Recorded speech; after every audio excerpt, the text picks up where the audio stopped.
Welcome back to the Warzone Amateur Hour Podcast. All right, we're back. Welcome back. Another time I've got to listen to that damn song, which I fucking hate, but we're back. Big week, hell of a week there. A lot of big things going out in the world of Warzone. A lot of big things going out in the world of the Warzone Amateur Hour Podcast. We are officially up on Spotify. Check us out. We have our links on our profile page. We're on Apple, as we mentioned, and we also have our own podcast page. In addition, we just launched a YouTube channel. If you're out there, you prefer listening to the audio via video, we got you covered. Isn't it audio via video, not via? Via matter of tomato, I think. We're not here to argue semantics. We're here to talk about some motherfucking Warzone. Am I right? Yes, tomati. Yeah, and I mean, we're back. We're doing it. Again in the hero's journey now, and boom, we have Cold War integration going live. I don't know what else there really is to talk about except all of the new. I mean, the timing of this podcast was incredible. I mean, now we have basically a brand new game in the what's it called? The Resurgence, the Alcatraz map, the little mini guy there, the 3 trio. Yeah, the mini battle royale, which we previewed last week on episode 2. Gosh, it's so much fun. That's my jam. I mean, I'm sure we're gonna dive into that, but yeah, a lot to talk about with the integration. Yes, the Cold War Warzone integration going live on Tuesday, the 16th. Hopping in the big changes. I mean, cosmetically, they have a whole new like preview screen. They have that guy now who has like really bad cataracts, but only in one eye. You see that guy? Really bad cataracts in one eye. Yeah, unfortunate. There are some procedures, although I assume maybe he's looked into them or he's got other stuff going on. Anyways, color scheme, fonts, all that throwing you like making you feel like, oh, this is gonna be a whole new experience. And you previewed on one, which we'll get into later, but when you hop back into Verdansk and played your first game of Warzone in this season 1, I gotta say, little underwhelming. Nothing really that different. No, I mean, and we'll talk about this obviously, but the helicopters having the miniguns on them only lasted for about a day because of a glitch that we are going to talk about. Those were fun. I was underwhelmed with how poor those miniguns did shooting people, though. Like, I had a couple of games where we had people pinned down in houses right out, like, and I'm aiming right at these little fuckers from the helicopter with the minigun, and I'm just blasting them with hundreds of rounds, and somehow they're not dying. So I was underwhelmed with the performance of the attack helicopters right off the bat. That's what I noticed first. But the main map of Verdansk, not a lot changed. I didn't think, I wouldn't say that there was any big changes. What do you see? The only thing really cosmetically in terms of the map that seems to change, which I found out through, I think it was a Reddit post, is actually on the airfield, the runway, there is now a quote unquote bunker underneath, which is cool. There's some good loot if you're out there, you're starting out, not a ton of people drop there. You can see it on the TAC map. It looks like a little chasm hole in the middle of the airport. You drop in there, go down. Usually get quite a few crates, but other than that... What kind of bunker are we talking about here? Is it a red access card bunker, or is it like one of those digital, you put into the digits, the numbers? It looks like it's completely open, and it's somewhat of like a sinkhole. Things collapse, things are crumbling. You go down a few levels, and then you can rappel back up, but... Oh, it's not like it's not a locked bunker. It's just like a bunker that anybody can go inside of. That's correct. Oh, gotcha. But it's always, at the start of the round, it always has a guaranteed, several, I think, legendary crates. You have to kind of run around underneath. There's some rooms that you can check out. That's where you really found the goodies, but we're always bringing you the tips. Yeah. But let's talk about this new Gulag, which we didn't preview last episode. Too many things to talk about, But immediately, what do we experience the way we play? We're going to hit the Gulag pretty fast, pretty early. All the time. And all of a sudden, instead of, being dragged into the showers in the bowels of a prison, I'm now strapped to like a table. I guess I've just been tortured. And then my guy breaks loose, and then I run into the fucking little walkway. I thought it was in the Gulag at first. I didn't realize I was in the waiting area until someone was like, "Yeah, we're not playing right now, dude. You don't need to freak out." Yeah, it's funny you say that. I thought the exact same thing. I thought that I did something to break out, like it was under my control, and then I was like racing to go fight somebody the first time, and I was like, "Oh shit, what the fuck? Like, where's my gun? Oh, that's a fucking bare fist fight." Like, I had no idea what was going on. And then shit hits the fan, which we should probably talk about the layout of the inside of the new goo. Yeah, the new Gulag modeled. I'm sure some of those of you out there familiar with the older Call of Duties. Speaking of those older times together, it's modeled after Nuketown, the classic small map with two little houses on each side. Except this is now basically the Gulag is that centerpiece of Nuketown, where there's the truck and a few blown out cars and things on each side. It's an interesting layout. How do you feel about it? You like it? It's I personally like one side. If I start on one side, I have like a 90% chance of winning. If I start on the opposite side, I have the opposite of that, a 10% chance. I almost never win. And the side that I like is when you spawn and that like bus or vehicle thing is on to your left. Yes. That's what I prefer because you have more options. Like you have a little bit of cover. When you're on the opposite side, you have that wall, that wooden wall. But you basically, as soon as you cross that wall, you're at the mercy of the other guy. You know what I mean? Like I think it's totally unbalanced. I'm not a huge fan of the new Gulag. And I feel like since we've been playing this last week, a lot of our friends feel the same way. Yeah, I think the word out there is people aren't big fans. I actually noticed exactly what you said, which is when you start on the side, like you said, where the bus is not with you, you have to run forward at that point. You don't have as many decisions to be made. It's like, and the enemy kind of knows where you're going too. So I think it's interesting that it's not nearly as a symmetrical type of balanced thing that it was in the old version. Although oddly enough, I've been doing pretty well in it. I've been smoking some fools. I think what's more important in this is to use your ears because if you hear the footsteps, that's really what you're relying on in this one. Yeah, it's funny that you like it as well. I like it too. Maybe we need that advantage as amateurs. You literally though just said that you don't like it. Did I say that? I think it's totally unbalanced. I'm not a huge fan of the new Gulag. Maybe listening to you talk about it made me a little bit more into it. I don't know. But, well, I think actually, okay, let me clarify before I get ripped apart. When the first few times I did it, I was getting slaughtered. But as of late, things have been going better for the old 10-inch cowboy generally. I've been playing better the last, I think actually my gameplay has gone up a notch since this new integration, which I'm sure we'll talk about as well. But I think that I took a little bit of time off before. I took a couple days off of playing before the integration actually hit. And at first, a little rusty, a little loose on the sticks, kind of, shooting all over the place, hitting the sky, hitting everywhere. But then once I settled in, I've been playing a lot, trying to get that XP up now, trying to get my level back up again. And I've been playing really well, and I think the goo has become a friend of mine. I'm back. I'm back as a gulag hog, I like to say. I can testify to it. I've been playing with you a lot this past week, and I've seen your gameplay go up a level. It's like you're playing angles better. You're seeing people, and you're not just shooting at them when they're like fucking nowhere near getting near them. You're like taking people down. You're like, you'll see someone, and then you'll actually kill them, and I'll be like, oh shit, okay. And Yeah. it's a moment of pride. And I would say this week together playing this Rebirth Resurgence, I guess, I don't know if you classify the wins differently, but we had a win together just We did. yesterday playing in a trio. We're the highest killing duo in the game. I mean, that was a proud moment, I think, for our podcast, for our future as For our players. fans, really. Really, it's all for the fans. We do this for the fans.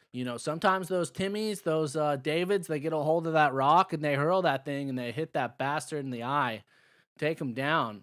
That's what I'm fucking talking about. Yeah, I mean, I'm not trying to get ahead of myself. I mean, I'm literally the proudest I've ever been in my entire life of myself. So thank you for saying that. It's been a long journey, a lot of deaths. I still have a terrible kill-death ratio. Yeah. But I'm on my way to maybe making something of myself in the Warzone. But Could be seeing a long plateau ahead. We don't know. Maybe it's another climb. it could be a long plateau. It could be a horrible descent coming up. Who knows? Yeah, maybe it's a fall. So Yeah. an avalanche. Yeah, I don't know. But it's been good to me, so I'm digging the integration. But yeah, so that's the Gulag. I'm sure everybody that's played obviously knows about it and has an opinion on it. Seems like the consensus from our side of things is that it sucks. We're not that into it. But that said, big integration. What do you expect and what happened? It wasn't without its, hitches, you could say. Several glitches, some of which for people, game breaking, notably the invisibility glitch, which was, I guess, discovered within 24 hours of the season going live. Something to do with using the attack helicopters, and in which case you became not only invisible, but invincible. People would be shot at during in this mode and they would not die. So led to some pretty incredible situations where multiple people who were in that mode cheating faced each other in the final circles. It was a lot of wasted time, but credit to Infinity Ward or Treyarch or whoever the people are that do these updates now. They threw the attack helicopter. They yanked that from it quick, got that glitch taken care of. So just to be clear, that's why the attack helicopters are no longer there. It was because of this invisibility glitch. That's correct. Until they actually iron out that glitch and resolve it in the long run, the quickest way to get it out was to just take these helicopters out. I thought that's unfortunate because I was pretty excited to use them as we previewed them, and having them in the game I thought was cool because the sound of those guns is ominous as fuck. Yeah, it really does tickle you in a really not fun tickling way. When you hear that minigun coming closer and closer and closer, it's not a good feeling. Been killed by many a minigun. It just brings to mind horrible Juggernaut memories. But yes, I'm glad. I mean, I like the helicopters, and I'm sad to see them go. And as we talked about on the last pod, I'm a Pila boss myself. I'm trying to get that Obsidian Pila, if you know what I'm saying. And unfortunately, I feel like the helicopter play has gone down. People were excited about those miniguns and those choppers. The attack choppers were everywhere that first day. And now it's back to not having very amazing helicopters. People aren't using them as much. So my Pila play, my value getting added to the quad group has gone downhill. I'm sad to see them go. Yeah, but grateful that glitch was fixed in an instant. Additionally, Yeah. some other glitches we experienced, I did, was that loadout glitch where you went and got your loadout and you were like frozen for several seconds. I had that. That's since been fixed. There was an unlimited stem glitch going around once again where people were able to end up in the gas at the end of the game. Ridiculous. They fixed that all within the week. Break that one down for me. I didn't experience that one. I heard about the invisibility glitch, and I've experienced the loadout glitch, but what was this last one? People being able to stay in the gas the whole time? Yeah, it's a glitch where you have the stimulus shots, the injection you take, which resets all of your health. So when you're in the gas, as your health's ticking down, you're coughing, you shoot one of those up, it resets it again. Well, they had some sort of glitch or exploit where those become unlimited. And so they're able to just hang out in the gas until the final team succumbs to it and dies. So it's a really one of the most cowardly ways to win. But these kids were running wild with that. It sounds cowardly, but at the same time, that is not beneath me. I will take a win. Well, we can't talk like that on this podcast. That is advocating for exploits. You're gonna get our users banned, get their precious accounts, their KDs wiped off the board here, man. That actually might be good for me. My KD is dog shit. It might be good starting from scratch. Interesting, some upsides to being banned. Hadn't considered that for you. The final change, because this is now our update section of the podcast here.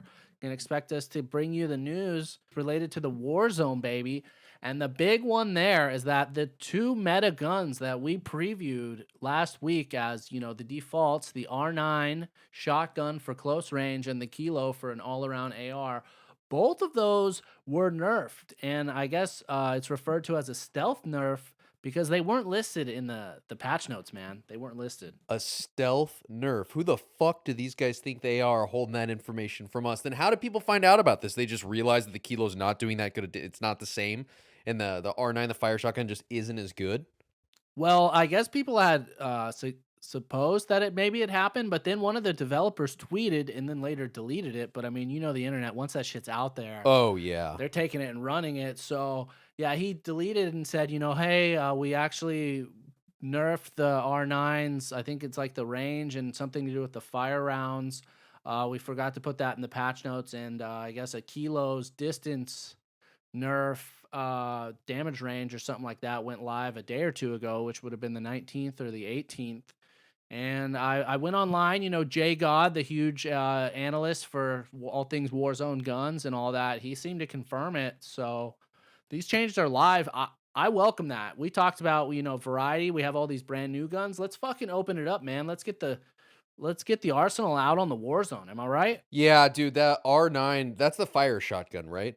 Correct. I hate that gun. I get my titties lit up every time by that gun I'm inside. It's a joke. I don't know if I've ever killed somebody with an R9. Seriously. Ever. I mean, yeah, I remember my kills, if you know what I mean, and I don't remember killing anybody with an R9. Well, what about the kilo now? I've read some people say like, oh, the kilo still rips, it still shreds, but they also suppose or surmise, I guess, that there's so many people out there that they hear, oh, it's been nerfed, that they'll just instantly move away from it. So people are suspecting that this is still going to help lower the popularity of the kilo, which I hope. Are you going to shy away from the kilo now? You still sticking with it? What are you doing these days? Well, yeah, so I mean, my loadout, because I think we're going to get to this, the new gun that I'm a big fan of is that Mac 10. Close range, it's so nice. But so basically, your boy loves a Pila loadout. So people are going to think I'm so dumb, but I lately have been rocking a Mac 10 and a Pila, which are very opposite weapons, but I've been digging it. So I haven't actually gone to the kilo very much because I've been trying to level up that Mac 10. So I haven't gone to the kilo yet. So I don't have firsthand experience on the nerfing of it. A Pila Mac 10. What do you think about that? Pretty different ball game, huh? I mean, you're approaching the match with a very interesting strategy. You got the close range covered pat. Like you can go toe to toe with anyone that's a few feet away. And then you can fuck up vehicles pretty good, but beyond that, you're pretty much worthless. Listen, when I'm in a quad situation and I need to add value at the fringe, this is my go-to loadout. That's what I'm saying. Hey, cowboy, that guy, he's 100 meters away. Can you kill him? Nope. Oh, wait. He just got in a car. Oh, I got it covered, baby. Yeah, let me shoot a rocket at him. Yeah, that's really how it goes. But you'd be surprised. It's nice to have a lane that I stay in. You know what I mean? It makes it simpler, and I'm a simple man. It's all about the balance, man. You got to give the trade-offs. And so I don't think there should be a gun out there that you talk about, oh, which gun should I use? And 90% of people say the same fucking one. When you got 80 options out there, like there should be an argument. There should be a spirited thing. There should be camps of people that are like, dude, I'm in this camp, man. That guy's a fucking idiot. He uses that gun. Like that's what I'm looking for in this type of community. Wow, even more divide amongst our society. That's what you want. But that said, we had suspected right out of the gate that these Cold War guns would be pretty overpowered as a whole to draw people to them. That didn't seem to be the case. And a big reason for that is because we talked about it a little bit. The suppressors in Cold War are much different. For one, there's many different versions of them. And for two, there wasn't one that actually helped your gun's performance, making it better in terms of how lethal it is. But that all changed this week when they issued a patch that the agency suppressor, which is typically the last suppressor unlocked for most guns that are Cold War, that has now been buffed so that it improves your damage range, exactly like the monolithic suppressor does with the Modern Warfare guns. So interesting. That's good to know. That's a good little tip right there. Okay. Yeah, that's some insight from Tron there. Going around, it's hoping again to push people towards these guns to make them more viable. So far, I haven't fucking been close to unlocking that thing yet. Can't confirm nor deny its efficacy. But again, I want more variety. I haven't seen any of my personal friends rocking a Cold War gun yet. Except for the Mac 10. Except for the Mac 10. Yeah. But yeah, this should help the ARs maybe hold their own a little bit more. We'll see what happens. This is always an evolving thing, but you come to the amateur hour, we'll help you get somewhat of an idea. But The final news this week, which I don't know if we can classify it as news. It's really pure speculation, but people had discovered that as part of this new season 1, there's some sort of Easter egg or challenge that you can complete, and in doing so, it unlocked a brand new cutscene. And the cutscene takes place in Verdansk. It's got like Price and all these people that are from the Modern Warfare games, the Modern Warfare saga. And there's a nuke that's about to go off. It's literally underneath Park in Verdansk. It's like moments from going off, and then fucking Price stops it. And some people are theorizing, oh, this could be a teaser for they're going to nuke the map finally, which has been rumored for months now. Nuke the map? You say nuke the map and then like get a new map. That would be the bridge to us seeing a new map. Yeah, it would significantly modify Verdansk in a cool way, which I'm all for that if that's the case. I think so, but again, that the nuke didn't go off, so I don't know if that's the strongest indicator of this video. But the other theory is that they're teasing now there's going to be a new Modern Warfare game in 2021. So, wow. All right. It's looking at a Van Gogh painting at the Louvre, man, trying to figure out what it means, because right now there's no firm answers, but we'll touch on this later down the line. Do they typically do stuff like this, like release this new cut scene before they announce something? Is this, or are they, like, what is the point of this? They're always cryptic and, teasing things out. When before Stadium had opened, they did teasers for that. But again, people also will read into some of these things and, claim this is going to happen. And then it never ends up happening. Like we said, we were expecting the map to get nuked seasons ago. I think it was like season 3 that was supposed to happen. Hasn't. We've talked about it though. We really need some fucking changes to Verdansk. So if you're out there, man, hit the launch code, send that fucking nuke. Let's glass this thing, dude. I'm all about it, man. All about it. I love it. Let's blow it up. All right. Well, that said, yeah. What are your first impressions? You've gotten pretty deep on this Cold War integration season 1. What are your thoughts, Cowboy? Yeah. So first off, I have been having a blast, as I said earlier, playing the is it the Resurgence map? Rebirth Resurgence Trios, I believe, is the official name. That's a mouthful. The Rebirth Resurgence Trios.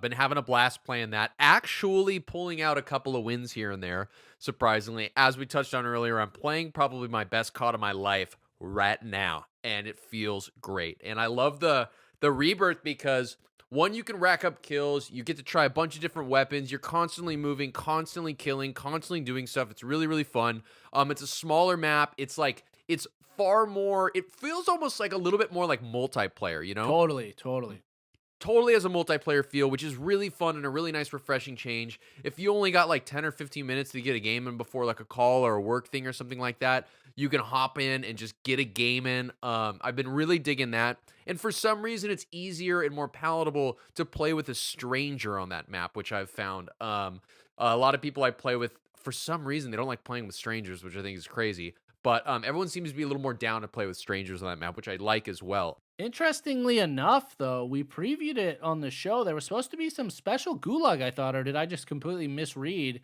And there's no Gulag in that mode.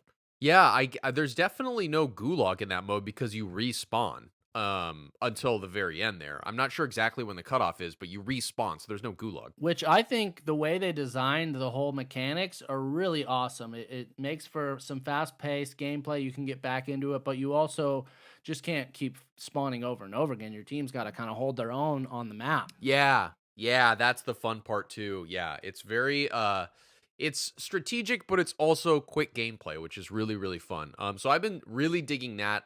Yeah, so that was kind of the first thing that I liked and had played, and that's kind of the biggest thing I've taken away from it. It's also, I think, a great way, too, with the new map to get a lot of, like, new ground loot, opening boxes, finding new stuff, testing new weapons. Like, it's such a commitment when you go to, play a real match in Verdansk, and you're committing 15, 20, 30 minutes to one game. If you just don't get the same interaction, the same experience, the same quick gameplay. That's so true. The Warzone has become, it's always such a high stakes engagement. It's an investment, like you said. And like you said, I made after, Cold War launched the integration, I made several classes with the new guns. I'm like, I'm gonna level these things up. But then I get into the war zone. It comes time, we buy the loadout or we get it, and I'm going through my list, and I just can't bring myself to like use the lesser guns at this point. Because again, we talk about our skill levels, the margin for errors. It's like I'll just throw on my gun that I got level 60, 8 months ago. I'm gonna stick with that for now. So it's interesting. I agree. I love this new mode. A lot of fun. Interesting. Yeah, the time investment into the real gameplay actually makes you a coward. Absolutely. Always playing like a coward. So yeah, and actually that's maybe why I've been playing my best gameplay lately is because like it's a YOLO situation. I'm not afraid to go down the stairs. I'm not afraid to push a team when I'm on the Avalon or the Alcatraz map. Dude, you might be onto something because just today we were playing and there was like a guy parachuting in and I was like, oh, I'm going to get this motherfucker. And I think I said that on the mic and I was like, I went after that guy like a rabid dog and I took him down and I was like, dude, why don't I play like this more? Like this attitude it's much better to be like that than to just be fucking like I'm like a dog that just fell out of a car in the middle of a freeway like, oh fuck, oh shit, Yeah, and as we talked about on the last pod, you are a coward when it comes to vehicles and about like always having ghosts so you don't pop up on the map. yup. And I feel like in the little Alcatraz map, it's just not like that. You're just like wheeling and dealing and fucking kicking ass, taking names. That is so true. I mean, well, for one, we talked about our friend of ours who's a vehicle enthusiast and we butt heads. Well, we played with him on the Resurgence, no vehicles involved.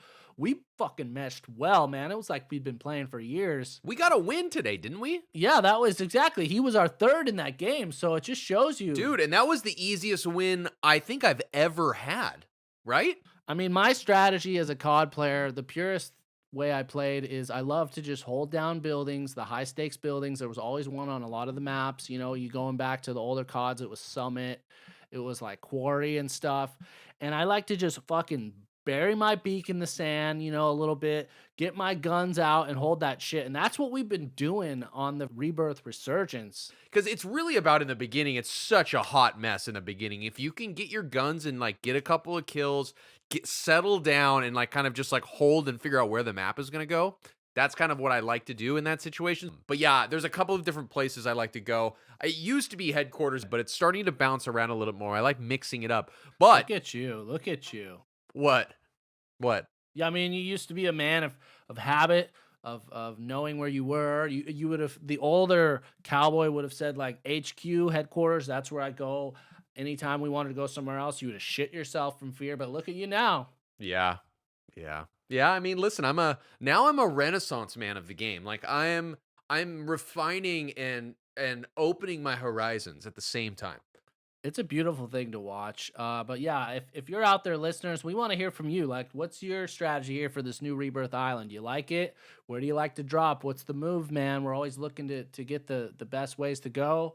We always appreciate the new game modes, and this one's a real winner, I think. Dude, I've also, speaking of that new map, I've had some insanely hot and spicy drops on a couple of buildings. If it's like, oh, let's go here, then we drop, and there's literally like 20 people dropping on one building. Spiciest drops I've ever been a part of. They really designed, though, the ground loot, as you kind of touched on way back, in a good way that the loadout comes late enough to where you have to be taking some of these guns and using them. And I think it's cool. I think it's a well-designed map. They need that type of foresight being brought into the main modes, I think. Totally. Let's talk about the MAC-10 because I didn't know that it was something special because it's so tiny. I thought it was a joke, to be honest, until some of our better playing friends had pointed out that is probably the one takeaway from this update is that the MAC-10 is a hog. Yeah, that's, if there is a headline on the news story for Season 1 Black Ops Cold War integration, it is, here is the motherfucking MAC-10. Move aside MP5, move aside R9. This is making the case for the short-range, close-quarters combat weapon.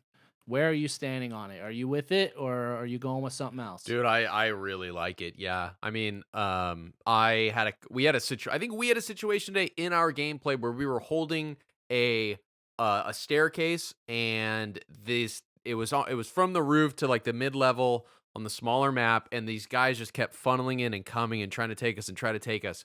And in that close range, that MAC-10 mauled people down every single time. It was really helping my KD, if you know what I mean. Yeah, the fire rate is incredible, but again, I think it is somewhat balanced because it has that small clip and it sprays through ammo. So if you're gonna misfire and keep holding that trigger, you're gonna have some trouble. But on the flip side, I watched a friend. I haven't unlocked it yet. I'll admit here, haven't reached that battle pass level 15. For those of you out there that are unsure how to get the MAC-10, that's how you get it. Just get level 15 of the battle pass. I haven't been using it, but I was dead in the game spectating a buddy of mine who had it, and he won 2 or 3 gunfights where like he had no business winning these. He's literally like ambush turning around, and then somehow he gets his crosshairs and just pulls the trigger, and these people went down like a sack of potatoes. It's a beautiful thing. It's a great equalizer for someone who maybe doesn't aim the best, who doesn't shoot the best, who maybe panics when they're in a tight space with an enemy. The MAC-10 it's a good one. If you find a MAC-10, start leveling that up. That's probably the takeaway, the biggest takeaway from this podcast is that fucking MAC-10 is something to have. That's right, and still trying to get there, but the other ones, though, I've heard that I'm interested in checking out are the DMR, which is, I guess, a specialist rifle. I've heard it's currently 2 headshots is an instant down, and a headshot and 2 chest shots as well, similar to how the FAL was a few seasons back when they buffed that quite a bit. So if you're one of those guys, check it out. Also, the Stoner, I'm really interested in checking, not just because of the name, but I watched some videos, and it's an AR, I believe, and it's got some heft behind it and looks pretty accurate. So looking to check that. Isn't that it's called the Happy Stoner, right? I don't. That might be like one of the ground versions, which could be, I guess, maybe more compact version. But no, it's just called the Stoner. You should check it out. I think it's already default unlocked. It's pretty early, so maybe I haven't. I'll have to get more info on that. Yeah, I got to check that out. I don't know too much about it. And then it was the new AK, which I had all my hopes for. I actually, more than I'd like to admit, spent some time leveling that up this week, giving it a shot, and I gotta say, it hits like a Mack truck, but it still just jumps around like I'm like a kangaroo when I'm throwing that thing, just like gah, gah, gah, gah, gah. So yeah, dude, that's the AK you're talking about, right? the Black Ops AK. Well, that's why I hated the AK from the classic Warfare, Modern Warfare before. That's the same reason. Yeah, but I was hopeful. Yeah. I was hopeful because the one in multiplayer is formidable. It's one of the top 2 guns, ARs, I'd say, used. I'm cooling off that, looking like I'll have to abandon it, see what happens. Maybe down the line we'll come back to the AK. Big disappointment, but yeah, that's the real news there for Black Ops in terms of what to check out there. But if you are out there looking to level up guns, we got some good news for you. It's currently going on. There's free Black Ops multiplayer available until Christmas Eve. Have you checked that out there, Cowboy? I actually just downloaded it tonight. I haven't dove in yet, so maybe next pod I can talk about my experience. But I'm looking forward to that. I actually have no idea what Black Ops multiplayer is even like. Is it like Modern Warfare multiplayer, or is it completely different? The best way I would describe it is that every single round of Black Ops Cold War is similar to a round of shipment on Modern Warfare. Like, it is chaotic. Oh, wow. People die very fast, very easy. The movement seems to be faster. So I'm curious, to hear your thoughts next week on the show. Check that out. However, big tip to our users, if you're looking to level up these new guns or some other guns that you've been holding off of, what we found in conversing with the community, with the more knowing users out there, the more experienced. The way to do it is you hop into Plunder. You can go solo, you can go with a teammate, whatever you want to do. You get into Plunder. Before you do that, you set your field upgrade to a trophy system. Tip number 1. Then when you get into Plunder, what? Wait, a trophy system? Yes. So when you're playing Plunder, similar to when you're playing multiplayer, you can have a field upgrade that is basically over time generating, and you can always do it. Oh, yes. Okay. So the advice is, if you want to level up your guns, you throw on the trophy system as that field upgrade choice. Then you get into plunder, you go find a helicopter, throw the trophy on it, obviously. And then the best way to level your guns is obviously have the one equipped. So if it's the Mac 10, make sure that's the one you have holding, and you just complete these speedrun contracts. I think that's the official name. Recons are also a good bet, but speedruns I found to be the best, and that will get your gun leveled up lickety split. Wow, that's good to know. I actually was doing that yesterday with our friend, and it was great. Yeah, I leveled up my Mac 10 quite a bit, getting excited about it, and I had zero idea that was something you do, is you play plunder to level up your guns. I had zero idea. Yeah, plunder, it seems like most people in there are doing the same, so you're not going to get bothered that much. Well, and the speed runs go quick too. That's the other thing we noticed is like after a couple of minutes, there's no more speed runs. You know, and I Yeah. think people quit out after that too. They're just like, fuck it, we'll start a new one. Well, we're going to end it with that unless you got any final thoughts. It's been a hell of a week. It's been a hell of a week. I've been playing more COD since we started doing this podcast than I ever have. I don't know if I can keep it up, but I'm gonna try. Well, if you're out there following us on the podcast, we appreciate you. We love you. Subscribe. We're going to be putting these out every Monday is our schedule. We love you. Let's get out there. Let's get the sticks going. We'll have a lot to talk about next week. But until then, level up those Mac 10s seems to be the takeaway. Yeah, baby. And happy shooting, Malsa motherfuckers.